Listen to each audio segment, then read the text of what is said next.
നമസ്കാരം. Media mission വാർത്തകളിലേക്ക് സ്വാഗതം.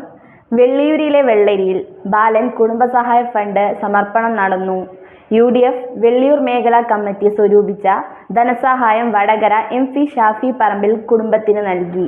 വെള്ളിയൂരിലെ സജീവ കോൺഗ്രസ് പ്രവർത്തകനായിരുന്ന പരേതനായ വെള്ളരിയിൽ ബാലൻ കുടുംബസഹായധനം ET ഹമീദിന്റെ വീട്ടിൽ സംഘടിപ്പിച്ച ചടങ്ങിൽ വെച്ച് വടകര MP ഷാഫി പറമ്പിൽ ബാലന്റെ കുടുംബത്തിന് കൈമാറി.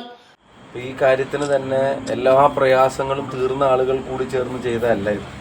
അവനവന്റെ പ്രയാസങ്ങൾക്ക് നടുവിലും വേറൊരു കുടുംബത്തിന്റെ ബുദ്ധിമുട്ട് കാണുമ്പോൾ അതിന്റെ കൂടെ നിൽക്കാനുള്ള ഉത്തരവാദിത്വം ഉണ്ടെന്ന് അവർക്കൊരു സംരക്ഷണം കൊടുക്കേണ്ടത് അവരുടെ അവകാശമാണെന്ന് തിരിച്ചറിഞ്ഞിട്ട് അതിന് കൂടെ നിന്ന ഇവിടുത്തെ പാർട്ടിക്കാരോട് എൻ്റെ സ്നേഹാശംസകളും അഭിവാദ്യങ്ങളും അറിയിക്കുന്നു.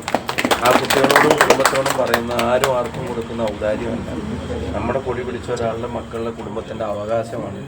അതുകൊണ്ട് നിങ്ങൾ ഇത് പൂർണ്ണമായും മക്കൾക്കും കുടുംബത്തിനും അവകാശപ്പെട്ടതിലേക്ക് ഈ കോൺഗ്രസ് പ്രസ്ഥാനം അവരുടെ സ്നേഹം ഈ കുടുംബത്തോടൊപ്പം ഉണ്ടെന്ന് അറിയിക്കുകയാണ്.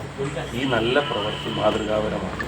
കുടുംബത്തോടൊപ്പം തുടർന്ന് വെള്ളിയൂർ UDF മേഖലാ കമ്മിറ്റിയുടെ നേതൃത്വത്തിലാണ് ഫണ്ട് സ്വരൂപിച്ചത്. ചടങ്ങിൽ ET ഹമീദ് സ്വാഗതം പറഞ്ഞു. ബ്ലോക്ക് കോൺഗ്രസ് പ്രസിഡന്റ് മധുകൃഷ്ണൻ ചടങ്ങിൽ അധ്യക്ഷത വഹിച്ചു. Prakashan PM, CK Soopy, Harindran തേലക്കര, VV Asainar, Abhilash, Basheer K എന്നിവരും UDF പ്രവർത്തകരും സന്നിഹിതരായി. News bureau, media vision.